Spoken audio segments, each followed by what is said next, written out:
Jangan menuliskan hidupmu dengan kata-kata, tapi berbuatlah dengan tindakan. Sebab apa yang ada dalam pikiranmu tidaklah penting.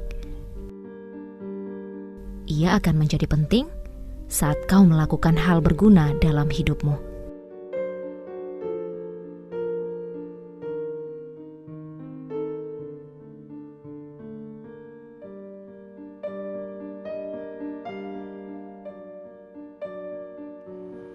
Pagi yang cerah seakan ikut memberikan sinar kehidupan dan semangat.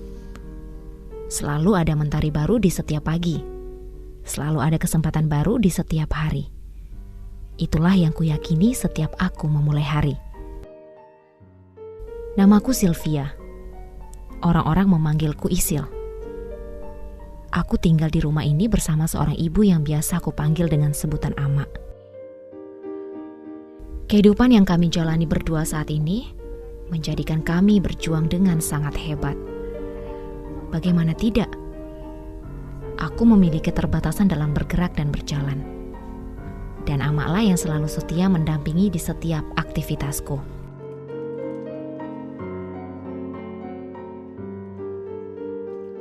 Sebagai penyandang disabilitas setelah kecelakaan tunggal bus pada tahun 2001 lalu, hingga menyebabkan kakiku lumpuh, membuatku bertekad tetap survive untuk masa depan.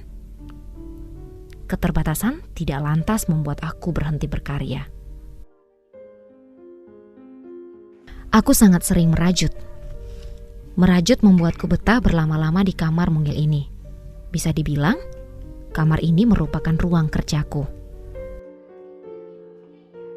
Sebetulnya aku sudah mengenal rajutan sejak 20 tahun yang lalu, sewaktu masih duduk di bangku sekolah. Tapi saat itu, rajut bukan kegiatan yang sangat penting bagiku.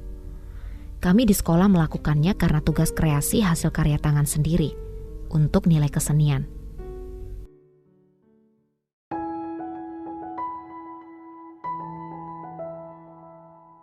Nah, saat ini aku punya alasan berbeda untuk merajut.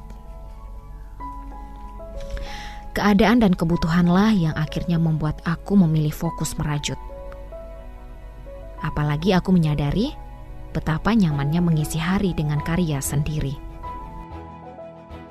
Merajut menjadi sumber pendapatanku mulai tahun 2015 lalu.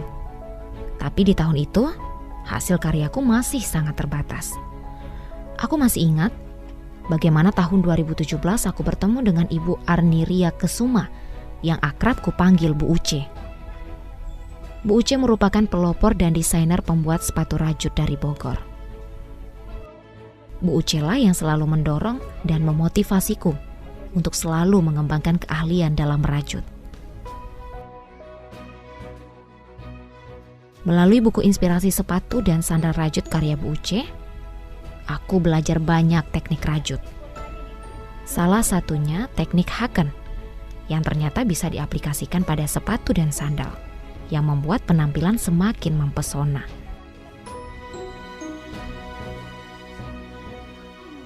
Rajutan benang-benang yang menawan dan gaya sepatu sandal dengan berbagai pola yang ada di dalam buku tersebut bisa aku jadikan inspirasi usaha rajutanku. Dalam rentang waktu 1 bulan, aku mampu menyelesaikan 5 sepatu rajutan. Pesanan rajutan yang kuterima tidak hanya dari Kota Padang saja, tapi juga datang dari berbagai daerah di Pulau Jawa.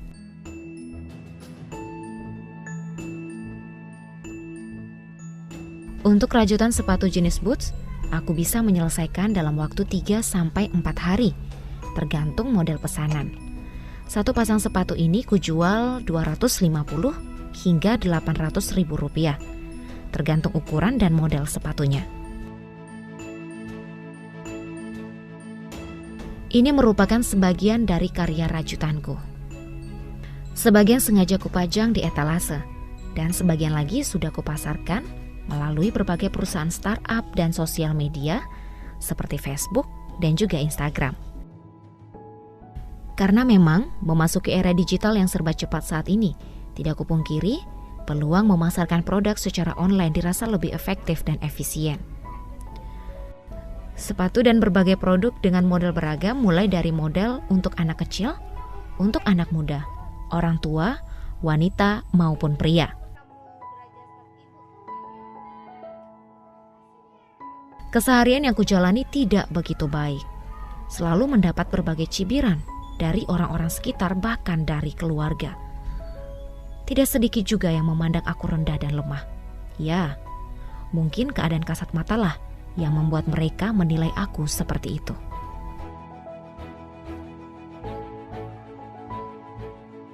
Aku akan tetap melindungi impianku, sekalipun mereka bilang aku tidak layak. Aku akan dekap kuat cita-citaku, terutama ketika aku dianggap remeh. Semua itu tidak membuatku patah semangat. Aku terus berusaha dan berusaha, mulai mengabaikan ejekan orang-orang dan menjadikannya sebagai motivasi untuk terus berusaha mencapai cita-cita dan membahagiakan Ama. Ya, fokusku saat ini hanya ingin membuat Ama bahagia dan bangga pernah memiliki anak seperti aku. Orang-orang kerap bertanya, bagaimana mungkin aku bisa berkarya di tengah keterbatasan gerak yang kumiliki? Jawabku adalah, aku punya pilihan. Aku bisa saja merasa marah karena tidak bisa bebas bergerak dan melangkah seperti kebanyakan orang. Atau aku bisa bersyukur karena punya tujuan. Bersyukur karena masih memiliki Ama yang selalu siap mendukung dan membantuku kapan saja di setiap keterbatasanku.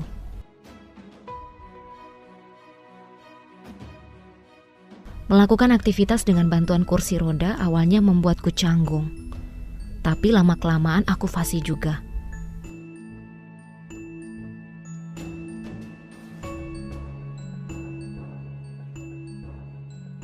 Keterbatasan bukan halangan bagiku untuk bisa hidup normal. Sebisa mungkin, jika suatu hal dapat kulakukan sendiri, aku enggan untuk merepotkan Ama.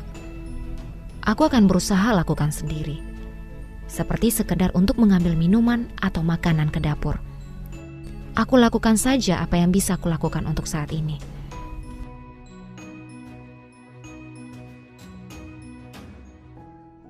Jadi 2017 teman-teman tuh mengundang itu pakar sepatu rajut dari Bogor, Bu Uce. Pas 2 hari sebelum kegiatan nih, baru dapat info kan, langsung ikut patungan, ketemu sama Bu Uce. Dapat motivasi. Iya, waktu itu kan ngeliat, susah ya bikin sepatu. Kata ibu tuh, kalau Isil mau, biarlah ibu bimbing Isil, katanya. Memang cari sepatu ini kan susah juga. Isil kemana-mana kan pakai kaos kaki. Lihat sepatu ibu tuh bisa Sil nanti disesuaikan dengan bentuk kaki, katanya. Ini rajutan handmade, model apapun kaki bisa kita bikin, katanya. Nah itulah pertama ketemu Bu Uce tuh, dia kan bawa buku. Isil nggak ada duit.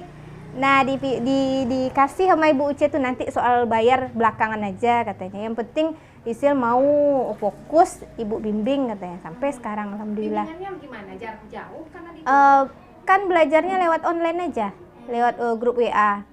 Dijatuhkan orang tuh jangan kita jadi terpuruk, tapi harus bangkit lagi, kata Bu Uce. Bu Uce. Biasanya cuma orang tuh kayak apa? Dulu kan sebelum ikut sepatu nih kan ada yang bilang gimana pula Sisil tuh mau ikut. Itu yang sangat berkesan, gimana Sisil mau ikut kelas sepatu Bu Uce, dia berbayar mahal katanya. Habis itu Sisil tuh nggak bisa baca pula. Sisil bilang ke Bu Uce kayak gitu. Selagi Sisil sama ibu, apapun ibu ibu bantu, kata.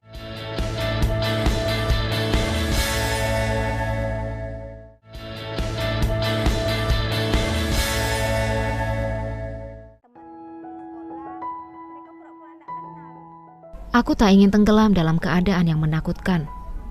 Kuyakinkan diri bahwa badai ini pasti segera berlalu. Kuakui, hidup tak selalu seperti yang ku mau. Hal baik dan buruk yang terjadi silih berganti kurasakan. Namun ku yakin, semua itu sudah diatur dengan akhir yang indah oleh Sang Pemilik kehidupan. Ketika bosan menghampiri seperti ini, sesekali ku arahkan kursi roda ini keluar rumah.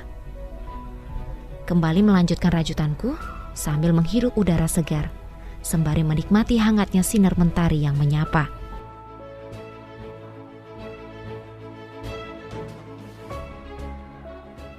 Tidak terasa waktu cepat berlalu, membuat aku hampir saja lupa untuk mengunjungi teman-temanku yang sudah menunggu di sekolah.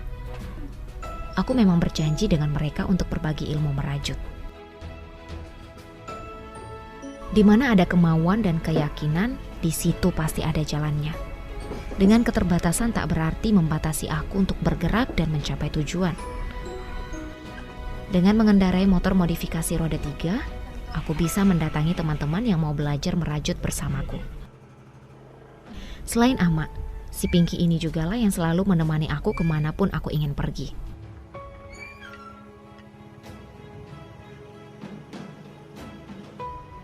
Bagiku si Pinky bukan sekedar alat transportasi yang memudahkan mobilitas di luar rumah saja, namun juga dapat menumbuhkan rasa percaya diriku saat mengendarainya.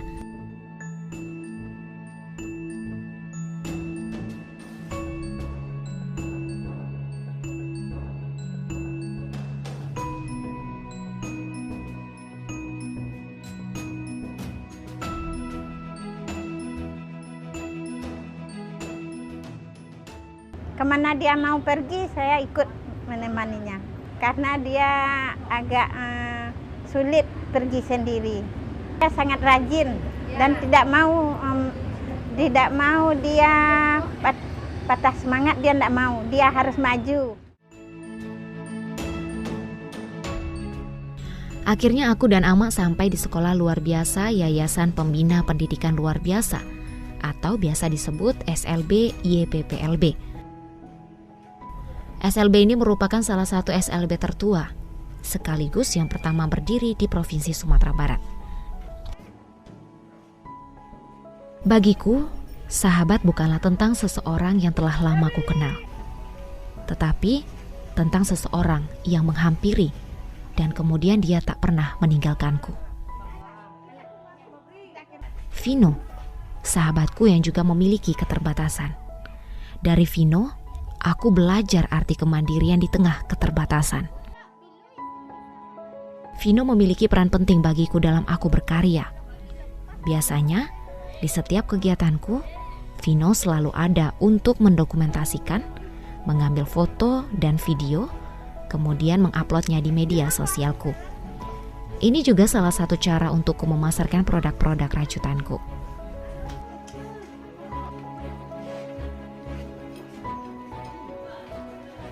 Selain Vino, teman-teman di sini juga memiliki visi yang sama denganku.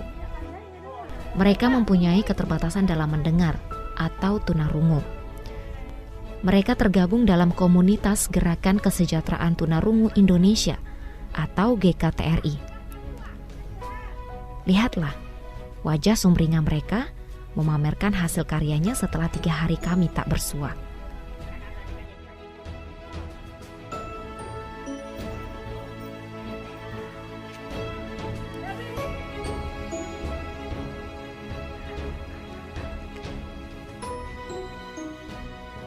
Antusias yang tinggi dari mereka dapat kulihat saat mereka memperlihatkan hasil karya rajutannya.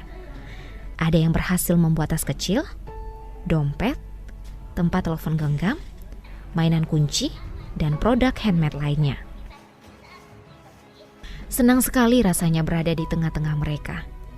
Bersama mereka, aku bisa mengerti bahwa proses penerimaan diri diawali dengan menemukan orang-orang yang sevisi denganku dalam menggabungkan impian mereka dengan impianku untuk dapat diwujudkan bersama tanpa ada yang perlu berkorban dan dikorbankan. Semua dilakukan dengan asas ketulusan cinta, tanpa paksaan apalagi tuntutan.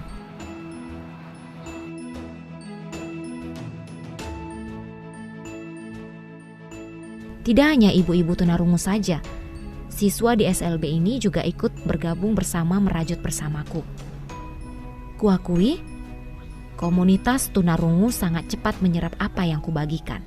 Meskipun kami terbatas dalam berkomunikasi, tidak menghalangi mereka untuk menyelesaikan karya rajutannya.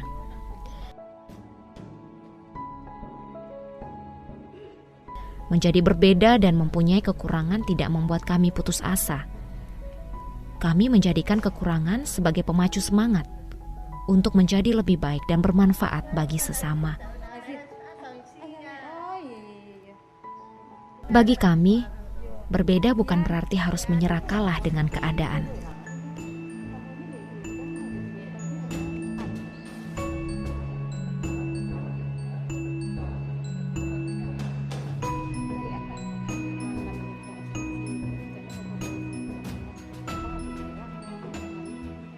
Selesai memberikan pengarahan di SLB YPPLB, aku ke toko Kak Mai. Aku kenal Kak Mai sejak tahun 2015. Berawal dari aku mengunjungi lapak Kak Mai di Gor Haji Agus Salim, Kota Padang. Kak Mai juga mengarahkanku untuk fokus merajut sepatu. Setelah menemukan passion pada sepatu, aku mulai belajar merajut tas dari Kak Mai. Setiap aku butuh benang untuk merajut, aku akan cari di toko Kak Mai. Tak jarang, Kak Mai juga memberi saran benang apa yang akan kupakai. Dari awal kenal Kak Mai, aku anggap Kak Mai sudah seperti kakak sendiri. Kebaikan dan ketulusan Kak Mai membuat aku selalu bersemangat untuk menghasilkan karya-karya rajutan terbaikku. Sosok Kak Mai jugalah yang menginspirasi aku untuk bertahan hingga saat ini.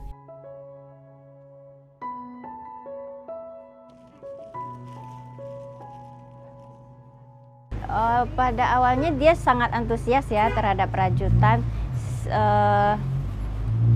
Waktu itu karyanya banyak, cuman belum terarah gitu. Setelah kenalan lebih lama, kita belajar bersama. Akhirnya Sil menemukan passionnya di sepatu rajut. Dia kreatif, gigih, bisa memberi motivasi ya untuk yang lain. Sekarang malah juga sudah jadi tutor rajut ya kan. Kalau saya menilai dia bisa membangkit dari keterbatasannya itu justru gitu. Seharusnya kita yang belajar dari dia justru gitu. Dia yang terbatas seperti itu bisa memberikan semangat bagi yang lain.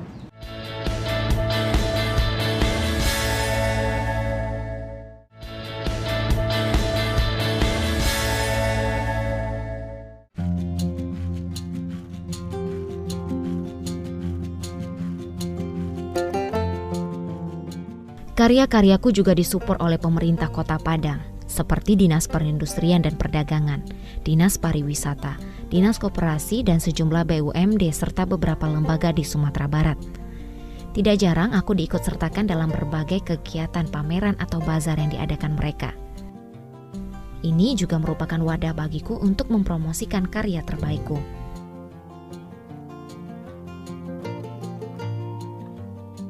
Di tengah banyaknya orang yang tidak menerimaku, ternyata aku masih mendapatkan tempat di mana aku berada saat ini. Lagi dan lagi, aku harus terus bersyukur dengan hidup yang kujalani saat ini. Bersama teman-temanku, kami berjuang bersama, memasarkan produk kami dan menunjukkan eksistensi diri kami, bahwa kami mampu bertahan, bahkan berprestasi.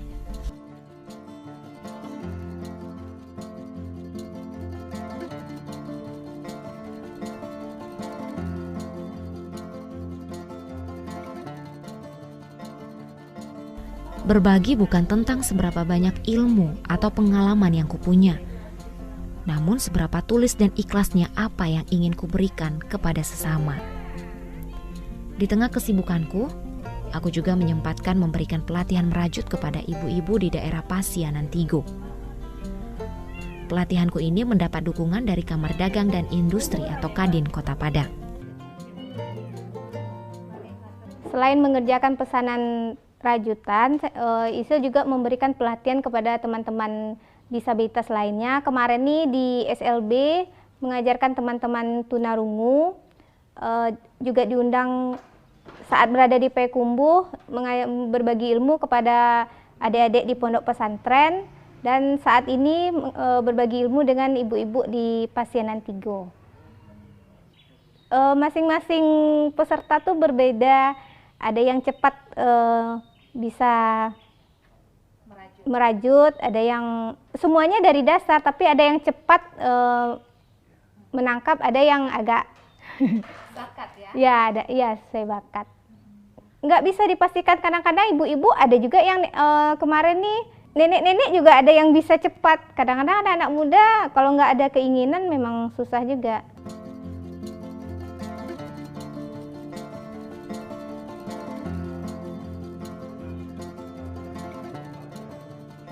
Aku senang jika dipercaya memberi pelatihan. Aku berharap ada banyak orang yang memberikan kepercayaan itu padaku atau pada kami disabilitas berkarya ini.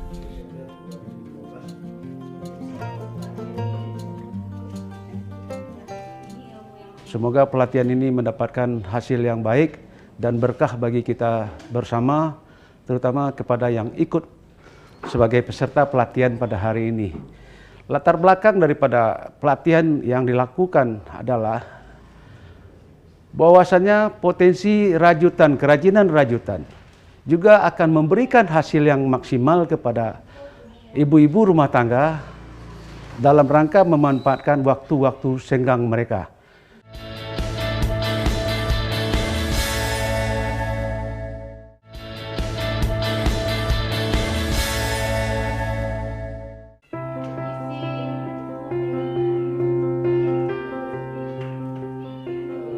Meski menjalani hidup dalam keterbatasan, aku ingin hidup memberikan manfaat bagi banyak orang. Dengan berbagi sedikit yang ku tahu, aku berharap itu bermakna banyak bagi mereka. Tidak hanya di Padang, aku juga berbagi dengan teman-teman di Payakumbuh, Bukit Tinggi, Solo, dan Sawalunto.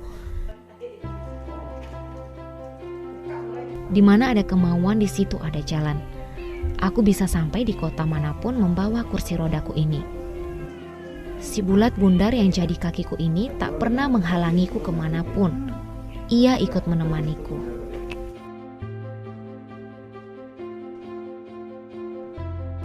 Aku bahagia jika para peserta rajut bisa menghasilkan karya dan berguna bagi mereka.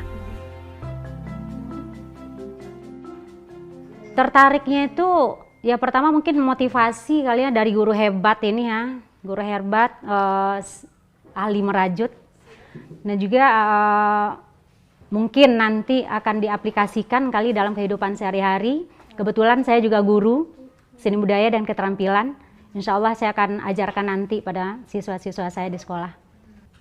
Kalau Isil orangnya sabar kayaknya, sabar. Karena melihat kesabaran Isil dan juga kegigihannya dia,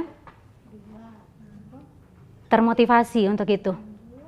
Isil aja yang seperti ini, lebih dari kita, tapi dia lebih hebat.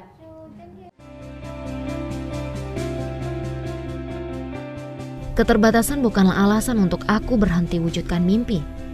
Bagiku hidup adalah tentang sebaik-baiknya berusaha. Jatuh, lalu bangun lagi, dan tidak berhenti percaya bahwa segala perjuanganku tidak akan sia-sia.